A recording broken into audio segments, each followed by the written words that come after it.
La máscara de la muerte roja. Un cuento de Edgar Allan Poe.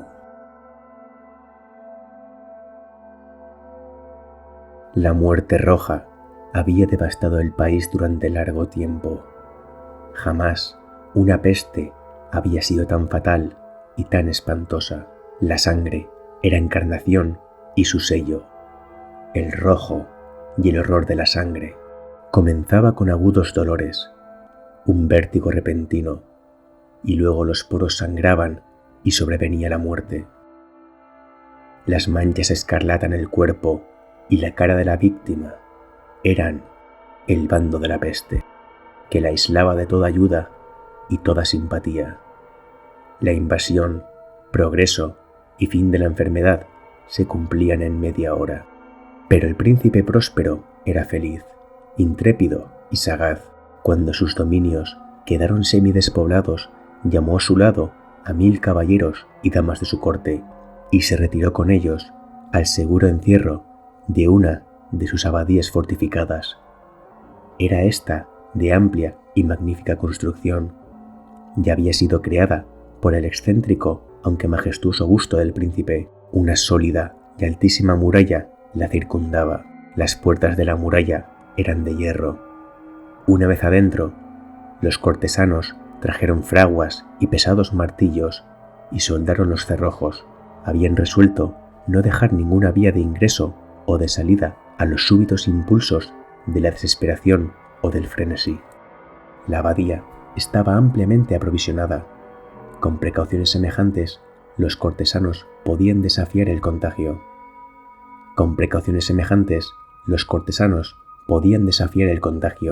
Que el mundo exterior se las arreglara por su cuenta. Entretanto, era una locura afligirse. El príncipe había reunido todo lo necesario para los placeres.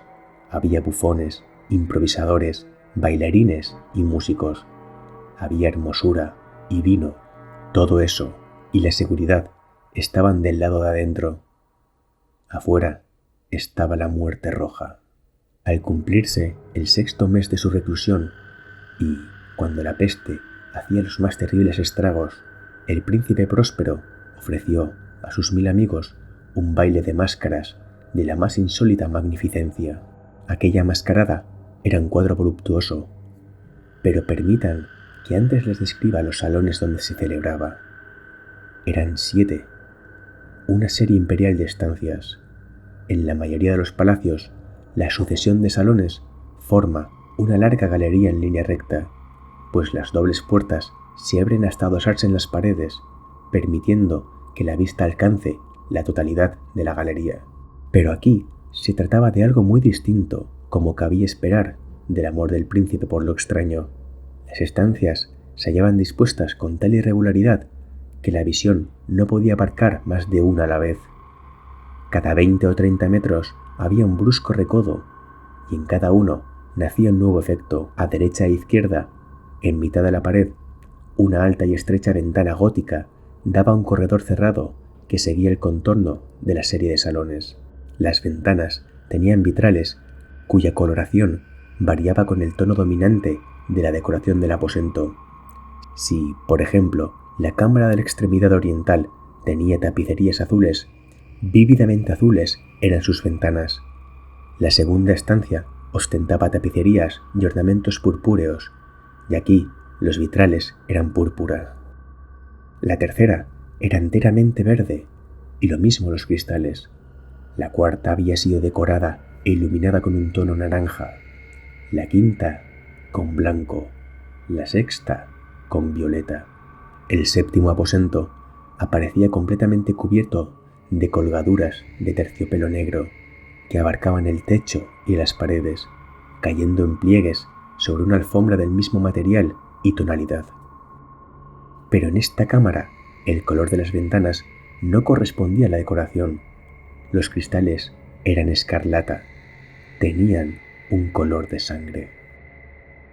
A pesar de la profusión de ornamentos de oro que aparecían aquí y allá o colgaban de los techos en aquellas 7 estancias, no había lámparas ni candelabros. Las cámaras no estaban iluminadas con bujías o arañas, pero en los corredores paralelos a la galería y opuestos a cada ventana se alzaban pesados trípodes que sostenían un ígneo brasero cuyos rayos proyectaban a través de los cristales teñidos e iluminaban brillantemente cada estancia. Producían en esa forma multitud de resplandores tan vivos como fantásticos. Pero en la cámara del poniente, la cámara negra, el fuego que a través de los cristales de color sangre se derramaba sobre las sombrías colgaduras, producía un efecto terriblemente siniestro y daba una coloración tan extraña a los rostros de quienes penetraban en ella que pocos eran lo bastante audaces para poner allí los pies. En este aposento, contra la pared del poniente, se apoyaba un gigantesco reloj de ébano. Su péndulo se balanceaba con un resonar sordo, pesado y monótono. Y cuando el minutero había completado su circuito y la hora iba a sonar, de las entrañas de bronce del mecanismo nacía un tañido claro y resonante, lleno de música, mas su tono y su énfasis eran tales que, a cada hora, los músicos de la orquesta se veían obligados a interrumpir momentáneamente su ejecución para escuchar el sonido, y las parejas danzantes cesaban por fuerza sus evoluciones. Durante un momento, en aquella alegre sociedad reinaba el desconcierto. Mientras aún resonaban los tañidos del reloj, era posible observar que los más atolondrados palidecían y los de más edad y reflexión se pasaban la mano por la frente como si se entregaran a una confusa meditación o a un ensueño. Pero apenas los ecos cesaban del todo. Livianas risas nacían en la asamblea. Los músicos se miraban entre sí, como sonriendo de su insensata nerviosidad, mientras se prometían en voz baja que el siguiente tañido del reloj no provocaría en ellos una emoción semejante. Mas, al cabo de 63.600 segundos del tiempo que huye, el reloj daba otra vez la hora, y otra vez nacían el desconcierto, el temblor y la meditación. Pese a ello, la fiesta era alegre y magnífica. El príncipe tenía gustos singulares. Sus ojos se mostraban especialmente sensibles a los colores y a sus efectos. Desdeñaba los caprichos de la mera moda. Sus planes eran audaces y ardientes. Sus concepciones brillaban con bárbaro esplendor. Algunos podrían haber creído que estaba loco. Sus cortesanos sentían que no era así. Era necesario oírlo, verlo y tocarlo para tener la seguridad de que no lo estaba. El príncipe se había ocupado personalmente de gran parte de la decoración de las 7 salas destinadas a la gran fiesta. Su gusto había guiado la elección de los disfraces. Grotescos eran estos, a no dudarlo. Reinaba en ellos el brillo, el esplendor, lo picante y lo fantasmagórico. Veíanse figuras de arabesco, con siluetas y atuendos incongruentes. Veíanse fantasías delirantes, con las que aman los locos. En verdad, en aquellas 7 cámaras se movía, de un lado a otro, una multitud de sueños. Y aquellos sueños se contorsionaban en todas partes, cambiando de color al pasar por los aposentos y haciendo que la extraña música de la orquesta pareciera el eco de sus pasos. Mas otra vez taña el reloj que se alzaba en el aposento de terciopelo. Por un momento todo queda inmóvil, todo es silencio, salvo la voz del reloj. Los sueños están helados, rígidos en sus posturas, pero los ecos del tañido se pierden. Apenas han durado un instante, y una risa ligera, a medias sofocada, flota tras ellos en su fuga. Otra vez crece la música.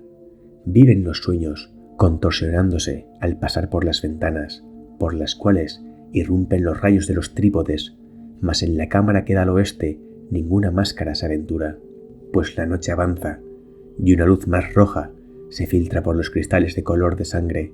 Aterradora es la tiniebla de las colgaduras negras, y, para aquel cuyo pie se posa en la sombría alfombra, brota del reloj de ébano un ahogado resonar mucho más solemne que los que alcanzan a oír las máscaras entregadas a la lejana alegría de las otras estancias.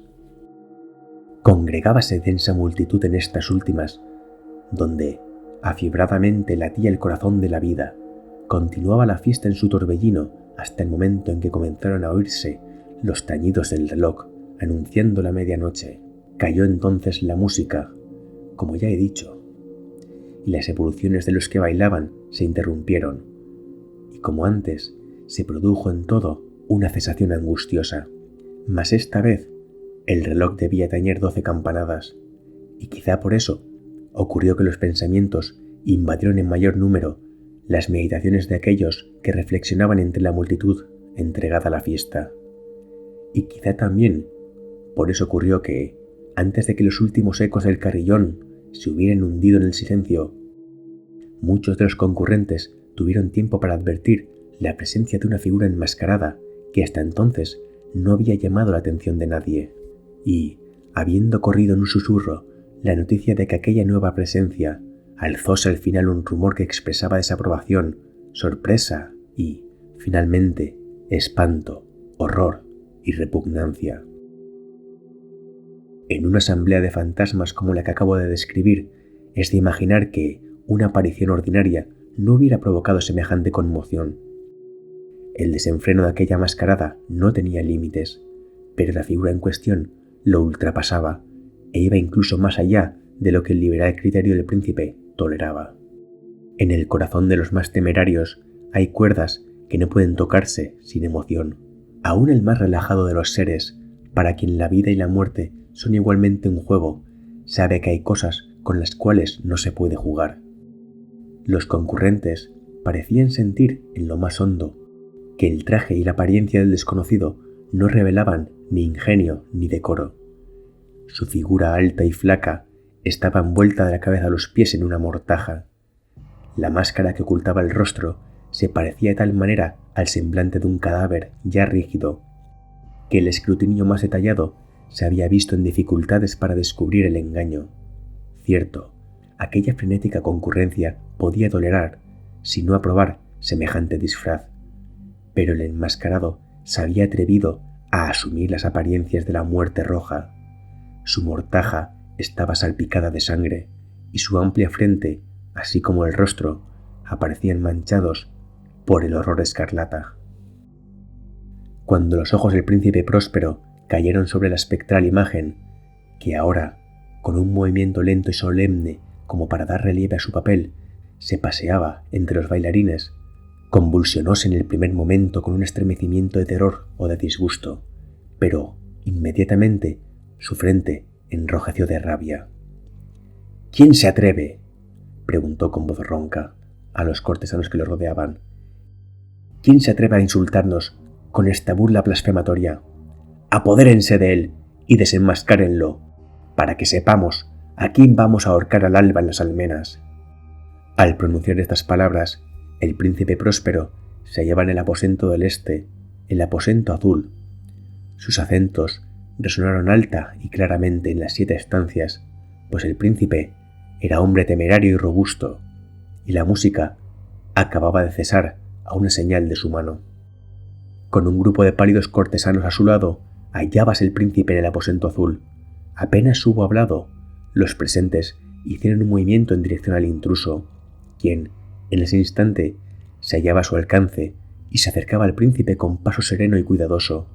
Mas la indecible aprensión que la insana apariencia del enmascarado había producido en los cortesanos impidió que nadie alzara la mano para detenerlo, y así, sin impedimentos, pasó éste a 1 metro del príncipe y, mientras la vasta concurrencia retrocedía en un solo impulso hasta pegarse a las paredes, siguió andando ininterrumpidamente, pero con el mismo y solemne paso que desde el principio lo había distinguido.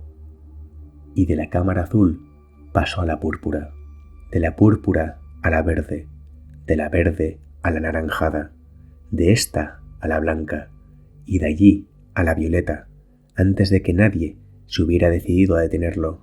Mas entonces el príncipe Próspero, enloquecido por la ira y la vergüenza de su momentánea cobardía, se lanzó a la carrera a través de los 6 aposentos, sin que nadie lo siguiera por el mortal terror que a todos paralizaba. Puñal en mano, acercóse impetuosamente hasta llegar a 3 o 4 pasos de la figura, que seguía alejándose, cuando ésta, al alcanzar el extremo del aposento de terciopelo, se volvió de golpe y se enfrentó a su perseguidor. Oyóse un agudo grito, mientras el puñal caía resplandeciente sobre la negra alfombra y el príncipe Próspero se desplomaba muerto. Poseídos por el terrible coraje de la desesperación, numerosas máscaras se lanzaron al aposento negro, pero, al apoderarse del desconocido, cuya alta figura permanecía erecta e inmóvil a la sombra del reloj de ébano, retrocedieron con inexpresable horror al descubrir que el sudario y la máscara cadavérica que con tanta rudeza habían aferrado no contenía figura tangible. Y entonces reconocieron la presencia de la muerte roja. Había venido como un ladrón en la noche, y uno por uno cayeron los invitados en las salas de orgía manchadas de sangre, y cada uno murió en la desesperada actitud de su caída, y la vida del reloj de ébano se apagó con la del último de aquellos alegres seres, y las llamas de los trípodes expiraron, y las tinieblas, y la corrupción, y la muerte roja lo dominaron todo.